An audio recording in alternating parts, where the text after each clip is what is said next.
This episode is brought to you by DistroKid. With Amex Gold, you can experience the gold standard. You get access to exceptional dining, plus 4 times membership rewards points on eligible dining purchases. That's the powerful backing of American Express. Terms apply. Cap applies. Learn more at americanexpress.com/withAmex. Together.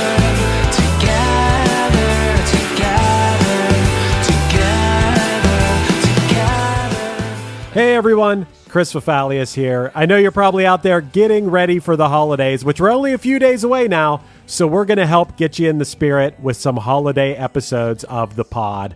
Chris and I are diving into a Christmas classic on Monday, but in the meantime, I wanted to share this after party from a few years ago that's about another seasonal favorite.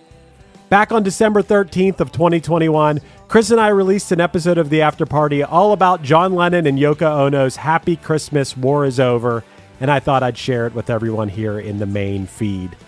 If you enjoy this After Party episode, don't forget that you can get instant access to hundreds of episodes by signing up for our Patreon at chrisdemakes.com. Hey, it's a win-win. You can treat yourself to the gift that keeps on giving, and you can also help us continue making Chris DeMakes a podcast. And of course, all of these episodes are ad-free on Patreon, even though you are going to get some ads halfway through this one here today. And speaking of ad-free, another perk of signing up for our Patreon is ad-free early releases of each week's episode. You just can't beat it. Okay, that's my pitch. chrisdemakes.com. Go check it out. And here you go, everyone. Enjoy this episode of the After Party that we hope you find as timeless as the song that it's about. Welcome to the after party. Ready, set, let's go.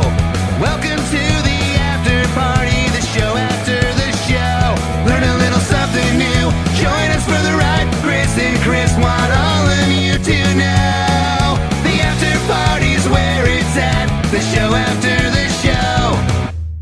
Well, hey, everybody. Welcome to another edition of the After Party. Chris, how's it going? It's going good, man. It is the holiday season if you're listening to this episode. If you're listening to this episode right after the main episode of Chris DeMakes a Podcast, it's right after Sean Harris from The Matches talking about December is for Cynics, which you noted in our wrap of that episode, Chris. That is my personal favorite Christmas song ever, even though it's not like a super Christmassy song.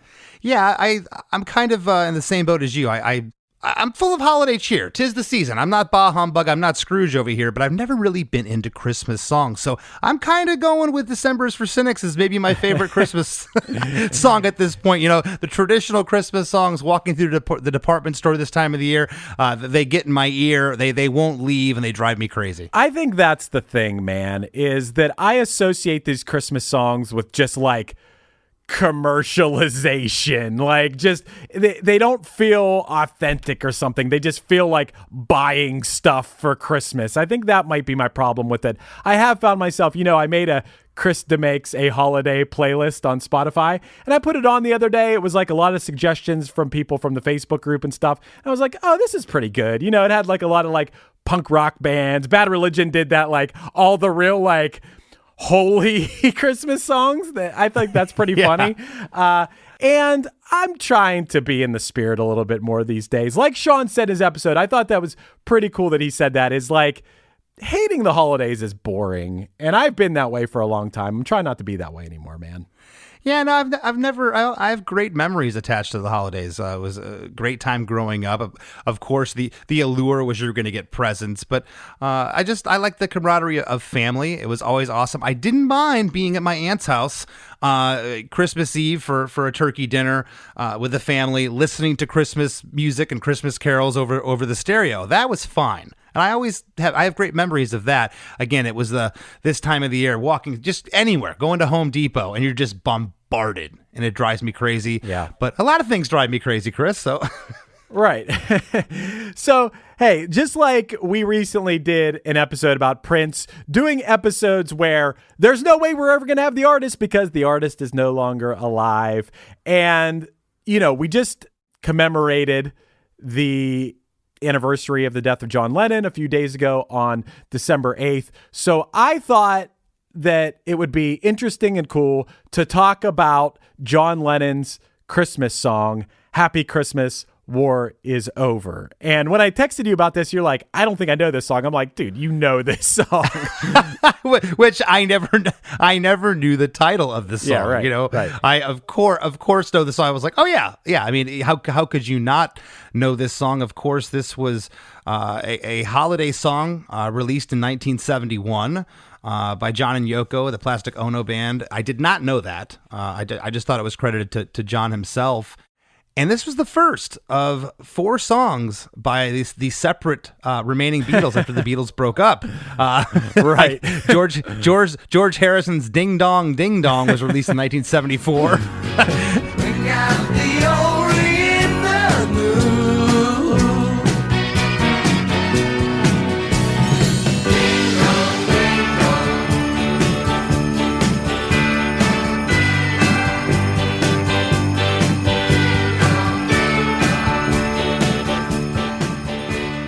Sounds like a bad porn. Paul McCartney's Wonderful Christmas Time, which I've talked about that song. You hate it. From 1979. There's something about that one that just makes my skin crawl. The feeling's here that only comes this time of year. Simply having a wonderful Christmas time. Simply having a wonderful Christmas time. And then Ringo Starr did I Wanna Be Santa Claus in 1999. Bringing Christmas cheer. I wanna be Santa Claus. I wanna ride in the sleigh. Then I fly through the air and catch. You know, I was never really too familiar of the Beatles stuff outside of the Beatles, their solo stuff, but this song is kind of universal, hard to escape. I think this is the best one of those 4. I do too. There is something about this song. It just, the instrumentation of it, the melody, the presentation of it, and more than anything, that first 2 lines of the song. So this is Christmas, and what have you done? That line just sticks in my mind. Every year when I hear that, it's like, wow, another year passed. What did I do this year? That always stands out to me. You did a lot of editing for podcasts. I did do that.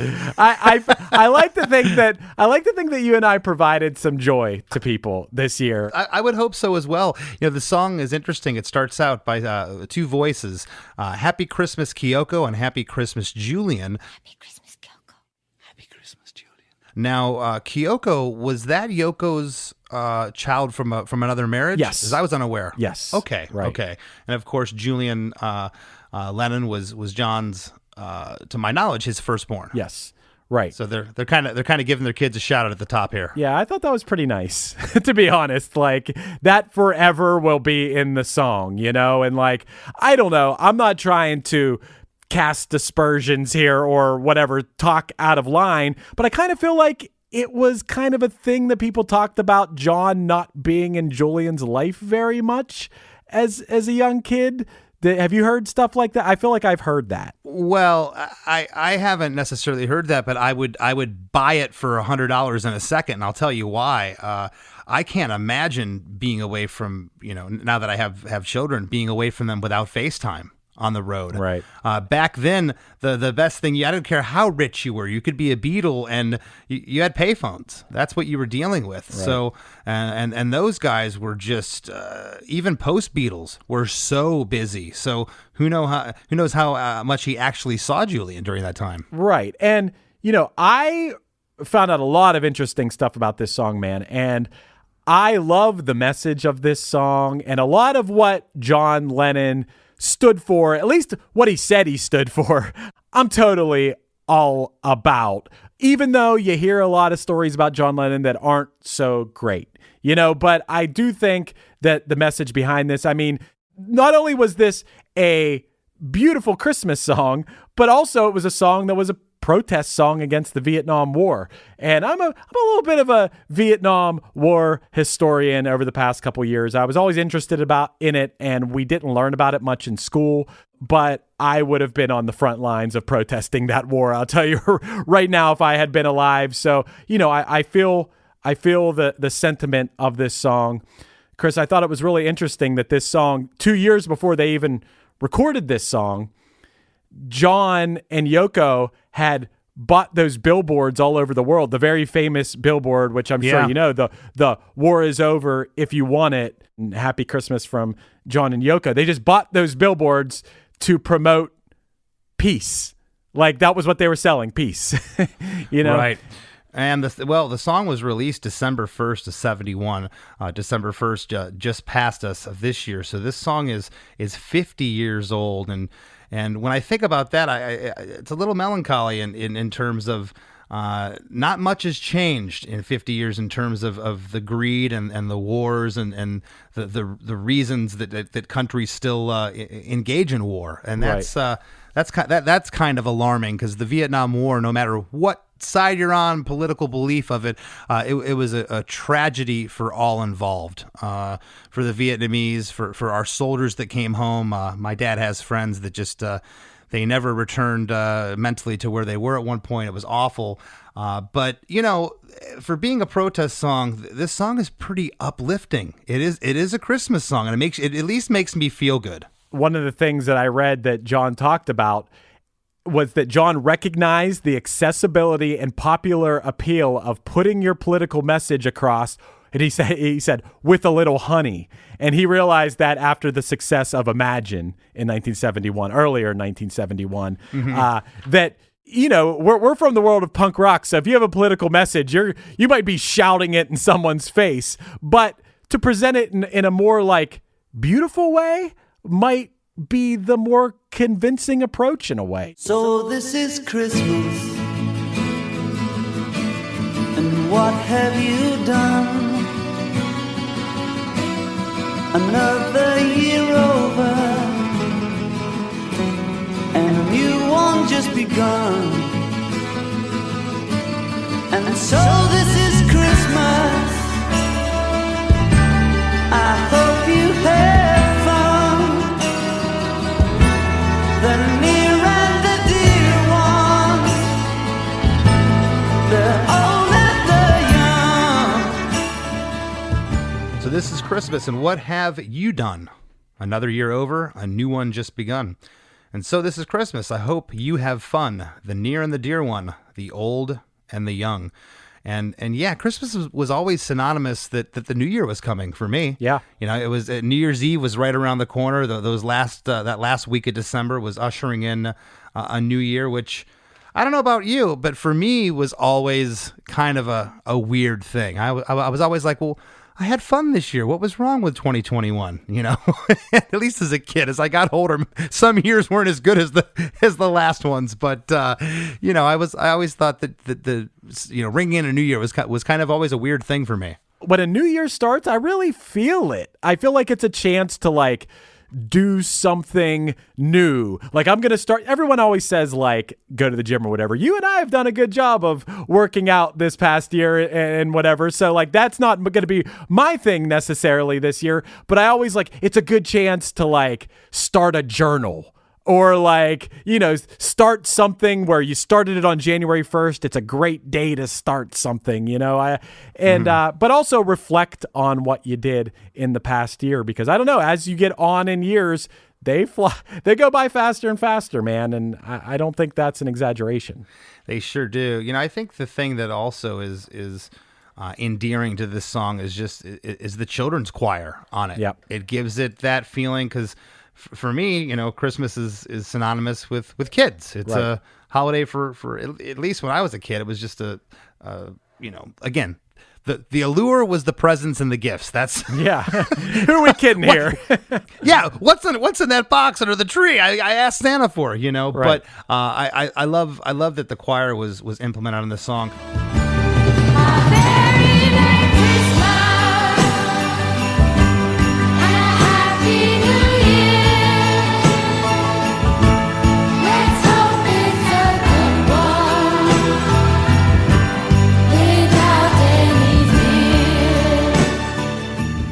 Chorus 1 says, a very Merry Christmas and a Happy New Year.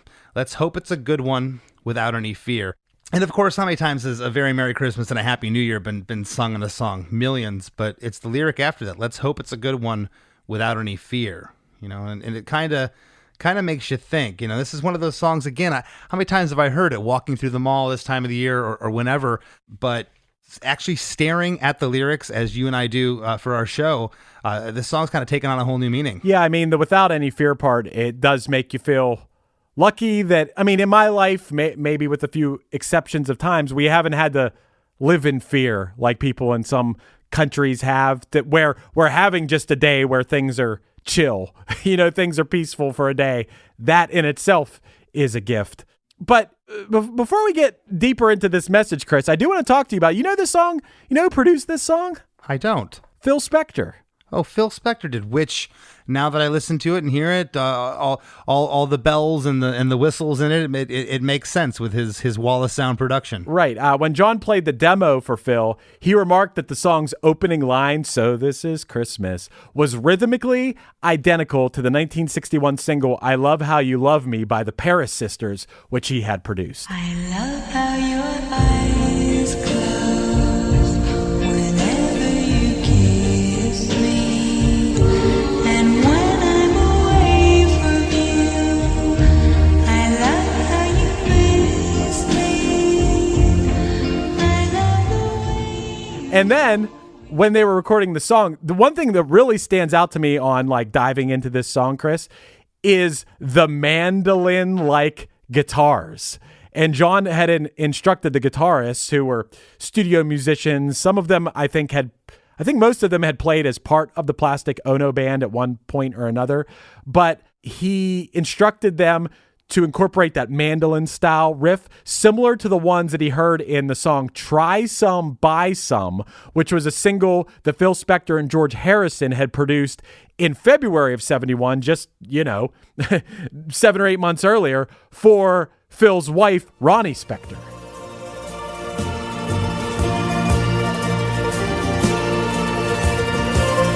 Not a thing that I have,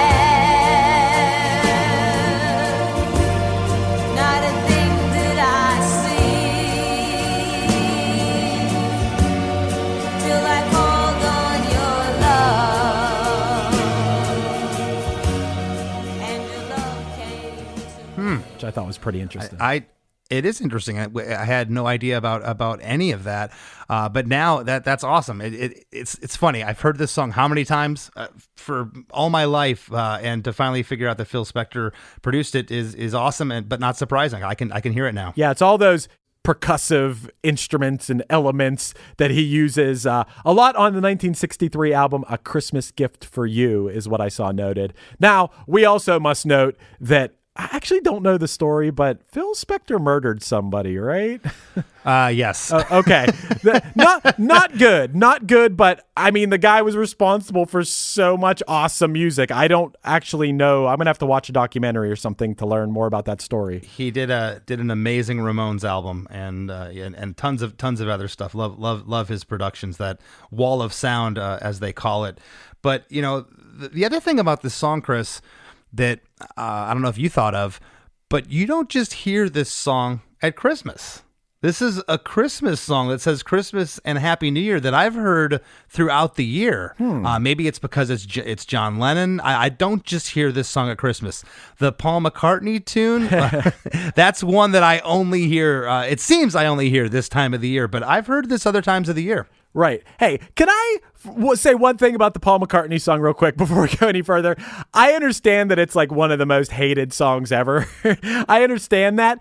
I don't hate, it's not like I love it, but I don't hate it as much. That song was written for some some Christmas claymation thing or something. I don't think that was necessarily supposed to be this big single, from what I understand. I think he was writing a silly song for a cartoonish claymation thing. Well, I'll tell you one thing.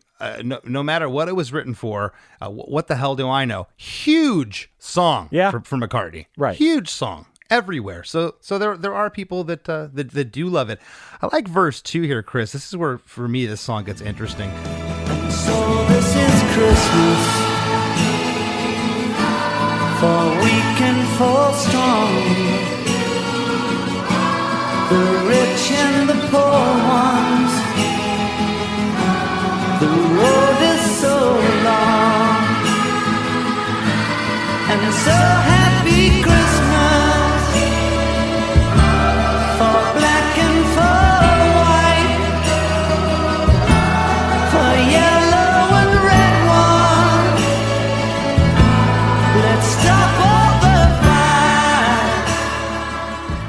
So this is Christmas for Weak and for Strong.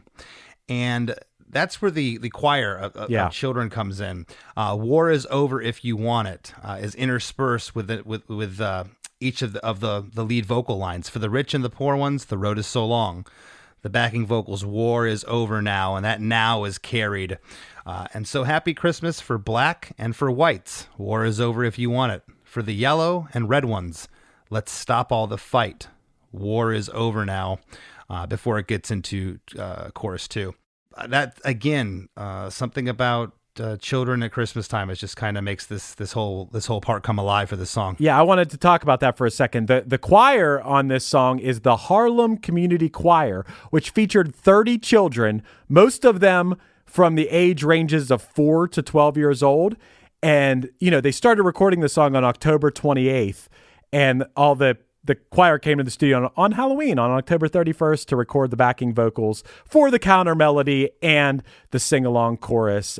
There is something about like a kid's choir, which makes me want to incorporate that into like a future Punchline song. If I can find a kid's choir, because it really adds like a really cool element to the song. I mean, it makes it that much more Christmassy. You hear those kids singing. Yeah, and I think, Chris, if you have the right Christmas song, the right hit, that it's just going to have legs forever. It's interesting. On the U.S. single debut of this song in 1971, it did not meet with much success. No. I guess this was due to the single's late release, which resulted in limited airplay before Christmas and a lack of promotion. The single peaked at number 36 on the Cashbox Top 100 singles and number 28 on the Record World Singles Chart and number 3 on the Billboard Christmas Singles Chart.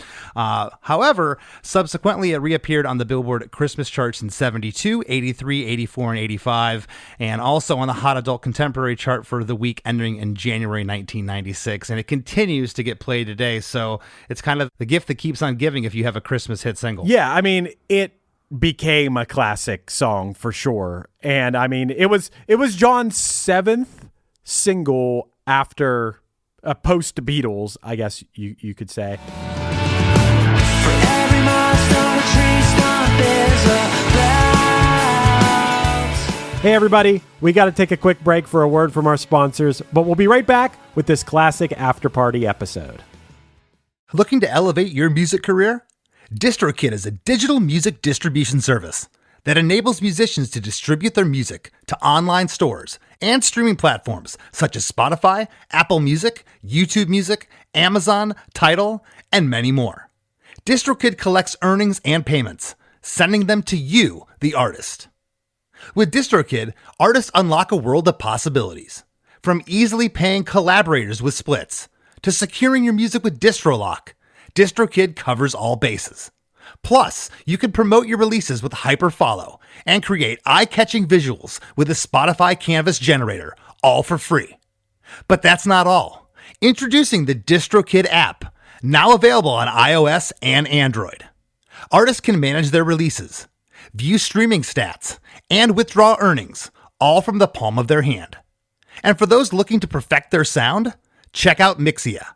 With its simple interface and customizable mastering options, artists can make their music sound polished and professional within minutes. And don't forget about Instant Share, DistroKid's newest feature. Share large files securely with collaborators, producers, and more, ensuring your music streams at the highest quality.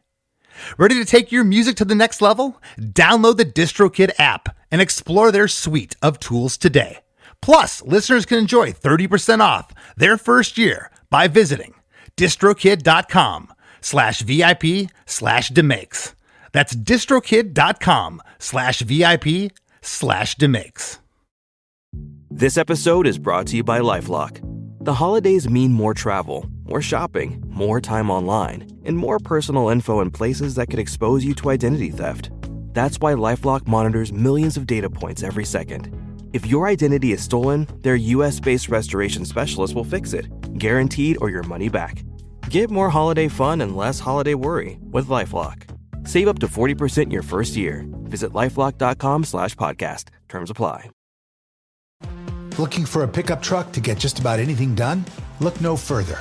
The Chevy Silverado EV isn't just the most powerful Silverado ever, with next-level towing capability and technology. It also offers game-changing versatility with the available multi-flex midgate and tailgate, which means Silverado EV helps you carry large, bulky, and oddly shaped items up to nearly 11 feet in length. Chevrolet. Together, let's drive. Visit Chevrolet.com to learn more. For over 50 years, Burlington's legacy has been great deals on coats for all weather conditions. So before you're caught unprepared for the winter weather, head to Burlington for name brands, quality items, and surprising fits for every family member. Stock up on coats, sweaters, and accessories before the cold hits, so you can finally stop avoiding the elements and start living comfortably. Warm up at your nearest Burlington location less than 1 mile away. Burlington. Deals, brands, wow. This episode is brought to you by Allstate. Some people just know they could save hundreds on car insurance by checking Allstate first, like you know to check the date of the big game first before you accidentally buy tickets on your 20th wedding anniversary and have to spend the next 20 years of your marriage making up for it. Yeah, checking first is smart. So check Allstate first for a quote that could save you hundreds. You're in good hands with Allstate. Savings vary. Terms apply. Allstate Fire and Casualty Insurance Company and Affiliates. Northbrook, Illinois. This episode is brought to you by AWS. Amazon Q Business is the new generative AI assistant from AWS. Many tasks can make business slow, like wading through mud. Help! Luckily, there's a faster, easier, less messy choice. Amazon Q can securely understand your business data to help you streamline tasks, like summarizing quarterly results or doing complex analyses in no time. Q got this. Learn what Amazon Q Business can do for you at aws.com/learn more. This is the sound of your ride home with Dad after he caught you vaping.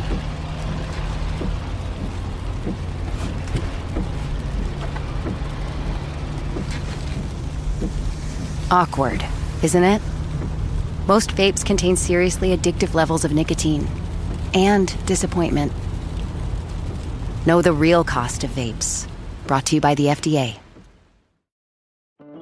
This episode is brought to you by Amazon Prime. There's nothing sweeter than baking cookies during the holidays. With Prime, I get all my ingredients delivered right to my door, fast and free, no last-minute store trips needed.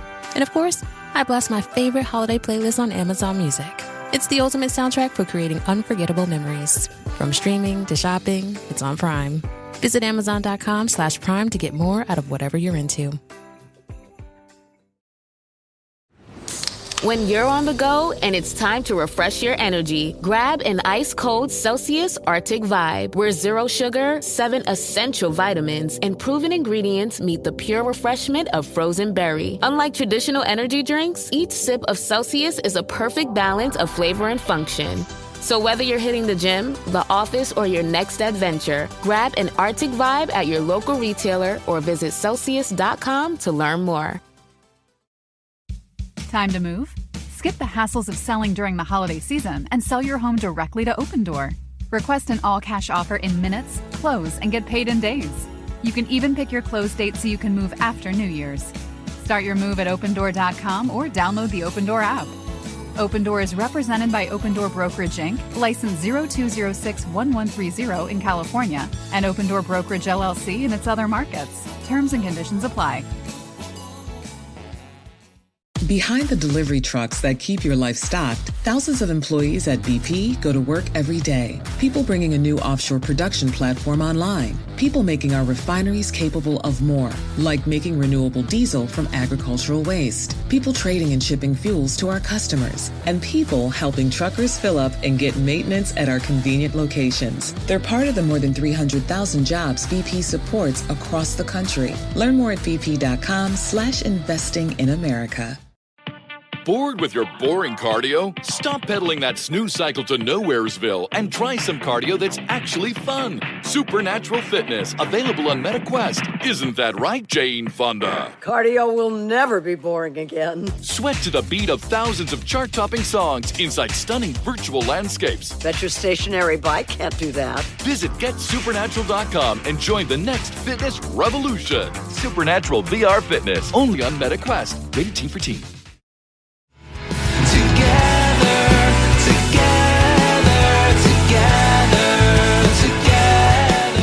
And now, back to the show. It's crazy too, Chris, that from what I read about this song, he started writing it like in early October of 1971. By late October of 71, he's already recording it.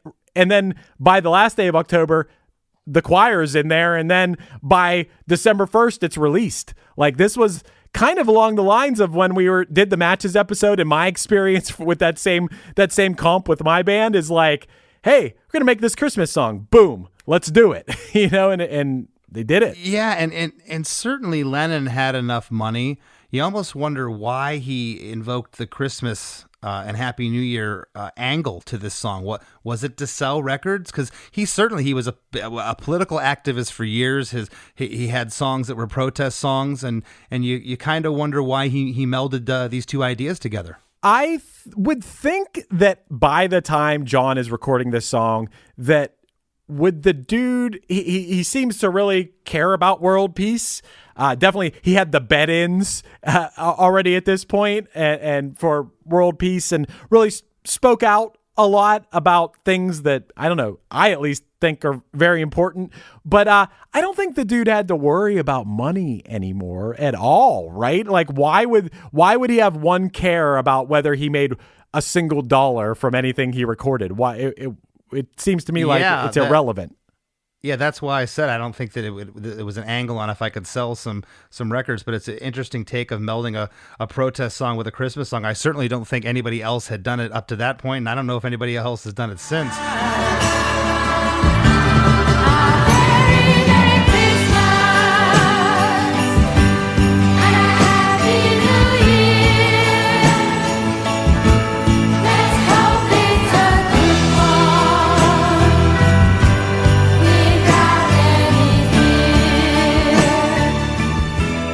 Chorus 2 is the same as Chorus 1. A very Merry Christmas and a Happy New Year. Let's hope it's a good one without any fear.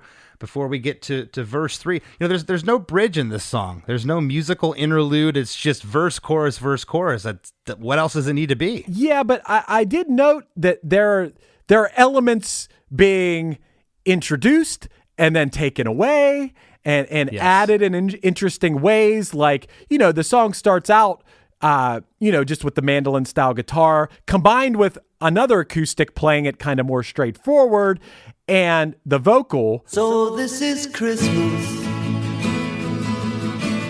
and what have you done?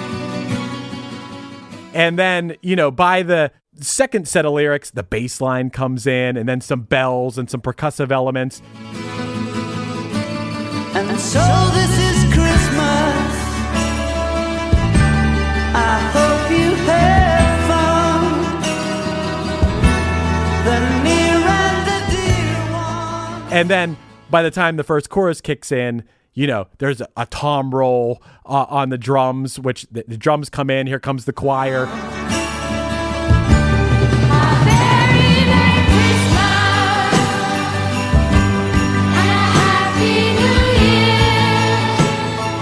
And then before the next verse comes in, everything cuts out again, except for the mandolin style guitar, some sleigh bells, John's vocal, and the choirs.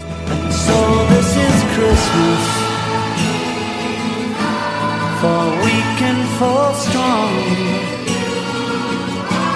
the rich and the poor ones. They do use a lot of give and take on the instrumentation in this song. Oh yeah, I by no means meant that this song was linear and it didn't build. There's a ton, as you mentioned, tons of stuff coming in and out.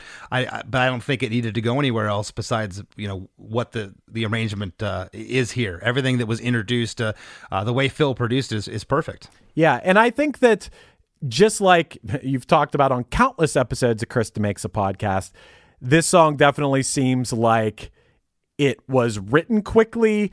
It wasn't overthought at all. And look at it. It's a timeless hit song that has, really stood the test of time. And, it wasn't labored over too hard, it doesn't seem like.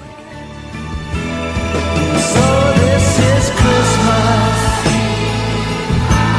and what have we done? Another year over,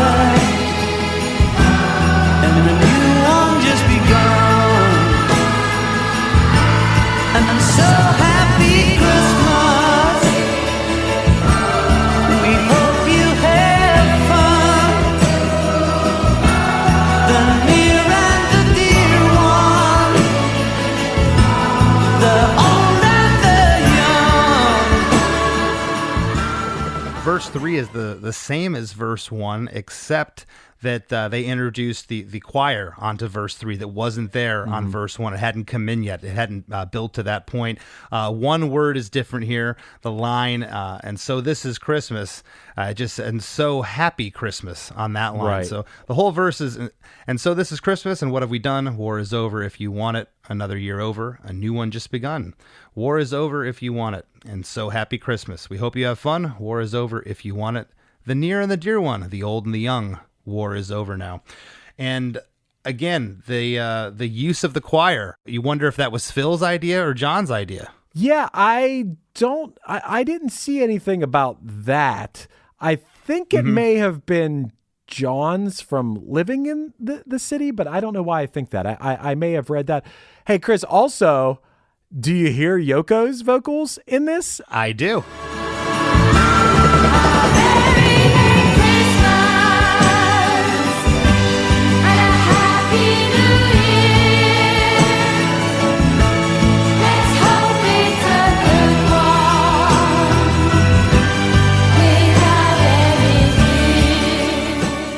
She doesn't sound that bad. I always associate Yoko with like the worst vocals I've ever heard, but you know, I never really thought about the fact that you're hearing her sing in this. Yeah, I think she gets a really bad rap. Yeah. I think that it was she was the scapegoat for breaking up the Beatles and all these different things. And if you watch the Get Back documentary, it kind of, I don't know, it kind of disputes that claim, to me at least, a little bit. Yeah, for sure. And of course she's going to get blamed, but like we already covered, they were breaking up anyway. that wasn't really on her. Yeah, hey, another thing we got to talk about that I think is really beautiful in this song, Chris, is the strings. And they come in all out before the very last round of the chorus. Now you have those strings in there, and it's just like chill-inducing.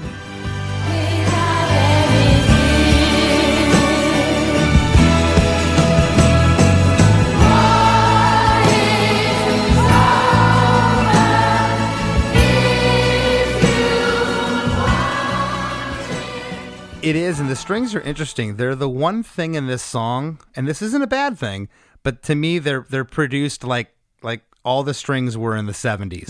It's very dated sounding to me. It's the one thing about this track that, and again, not in a bad way, but it's not timeless from the sense of this song could be released whenever. Those strings to me sound very 70s the way that they're producing this track. Yeah, man, that's interesting. I didn't think about that. But yeah, these strings it makes sense that they would be, but remind me of some of those strings on the Beatles' Let It Be album. You think about like The Long and Winding Road. Many ways I've tried, and still they lead me back to the long winding road. You left me standing here. Are you the one who told me you don't like that song? Somebody told me recently they really hate The Long and Winding Road by the Beatles. That was not me. That was not me. I love that song. When someone told me they hated it, I was like, oh, really? Am I not? Yeah. How am I hearing that song differently? I think that song's well, and the awesome. 70s was the decade that everybody at some point or another was using. I don't care who they were. Alice Cooper, Kiss used strings, Styx used strings, and they were just a huge part of the 70s musical landscape. Chorus 3 is a very Merry Christmas and a Happy New Year. Let's hope it's a good one without any fear. War is over. If you want it, war is over now. And as it's fading, you get Happy Christmas 3 times in a row before the song fades out.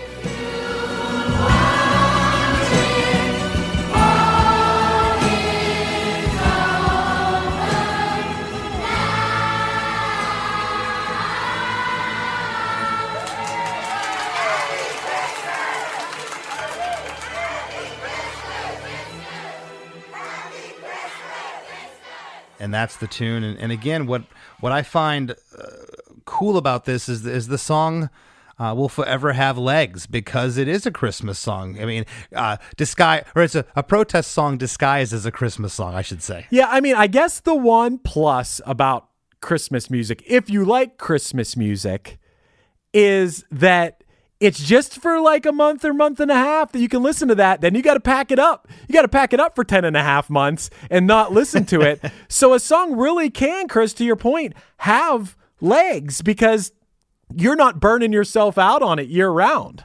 So, you know, we just get burned out on the same ones that we hear all the time. I think that's what it is, but it's really no different than, like you said, you pack up the Christmas tree and the Christmas lights every year. They go in the attic or the garage, and then you get them out. They're out there for 4 to 5 to 6 weeks, and they get put away again. It's the same with the music around the holidays, but this is the one song out of all of them that I've heard outside of the Christmas season. Not much. It mostly gets played during December, but it's the one song, and maybe that's because of the political aspect, the protest aspect of it.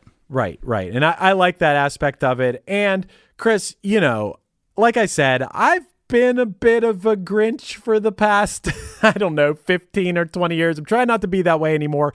And I kind of understand Christmas and the holiday season. I've said it many times. I'm not a religious person or anything, but even go back past that, I kind of feel like the whole holiday season, the solstice, the winter solstice, got co-opted by religion or whatever. But this time of year, it is nice that you have that to look forward to when the days are short, it's cold out, you don't have, this could be and it sometimes still is, but it could be a very depressing time of year. So it's nice to break it up with something to like take your mind off of the bad parts of this time of year, especially if you live in like a place like I do, a cold place in the winter in Pennsylvania. I mean, I don't know. In Florida, you might not have had to deal with that too much, but I don't know. Not too much. It for me, the holidays have always been about family, and now even more so because now I'm seeing the Christmas holidays through the lens of my children, through their eyes, right. And that gets it exciting for me to see their excitement, because prior to them, I was an adult for 23 years before I had children. Right. And those 23 years were just, go see the family, whatever. But the emphasis on the holidays wasn't what it was when I was a kid, that excitement. Oh, I'm getting presents. Like, you're not really getting presents from anybody when you're 23. Maybe you are, but nothing you're going crazy for, truly looking forward to. But seeing it through my kids' eyes is awesome. Yeah, man, for sure. Hey, and before we go, what do you remember what your favorite gift was that you got as a kid? What the most excited you ever got to open something? Yeah, it was like 5 years in a row I got a racetrack that never worked. This was going from probably 1978 to 82. My parents would stay up all night putting these things together, and it would never work. Although the one I did love the most, because all my friends had the Atari gaming system growing up. I think one kid in the neighborhood had ColecoVision. We had Intellivision. I got that for Christmas of 82. It was awesome, and I played the heck out of that thing. That's what I was gonna say, man. Is that when I got that first, I got a couple different video game systems. I remember getting the Sega Genesis, which I loved, but that first Nintendo Entertainment System, when I got that thing, man, whoo boy, that was a good Christmas. So yeah, man, I hope you have a great holiday. It's not quite the holiday yet, but we're getting close, and I'm glad that we could talk about this song together. For sure. I love dissecting songs from those artists that are no longer with us, and I look forward to doing it again. Hell yeah. Got the old in the moon.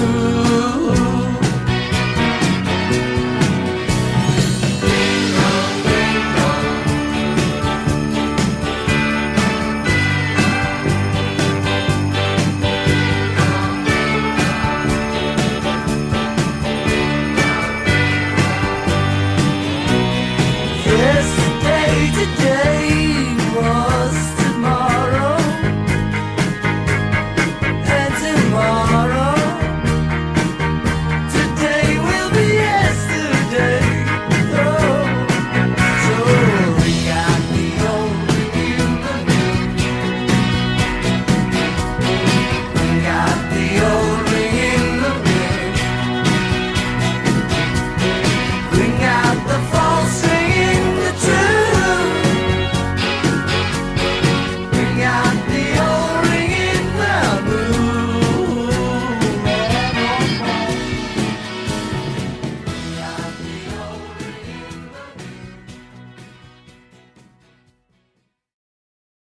When it's PCS time, you know the drill. Pack, research the new base, get the kids in school, because family supports family.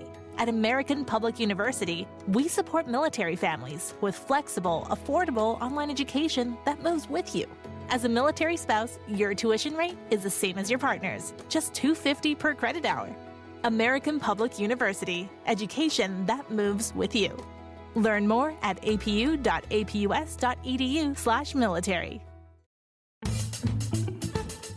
The Helping Friendly podcast explores the music and fan experience of Phish through interviews and deep dives on shows and tours. For more than 10 years, we've created insightful and fun discussions about our favorite band, and with the help of our guests and thematic series, we're still discovering new angles of appreciation for Phish. And when the band is on tour, we provide a review of every show the following day. As one of our listeners said, any Phish fans that enjoy meandering conversations and incredible insight on new and old Phish shows, this is for you. Highly recommend. It's not just about the band and the shows, it's about the journey getting there. Throughout 2024, we're going to be running down the top 25 Phish tours of all time, and that'll be interspersed with show reviews and regular episodes. Join us and check out the Helping Friendly podcast wherever you get your podcasts.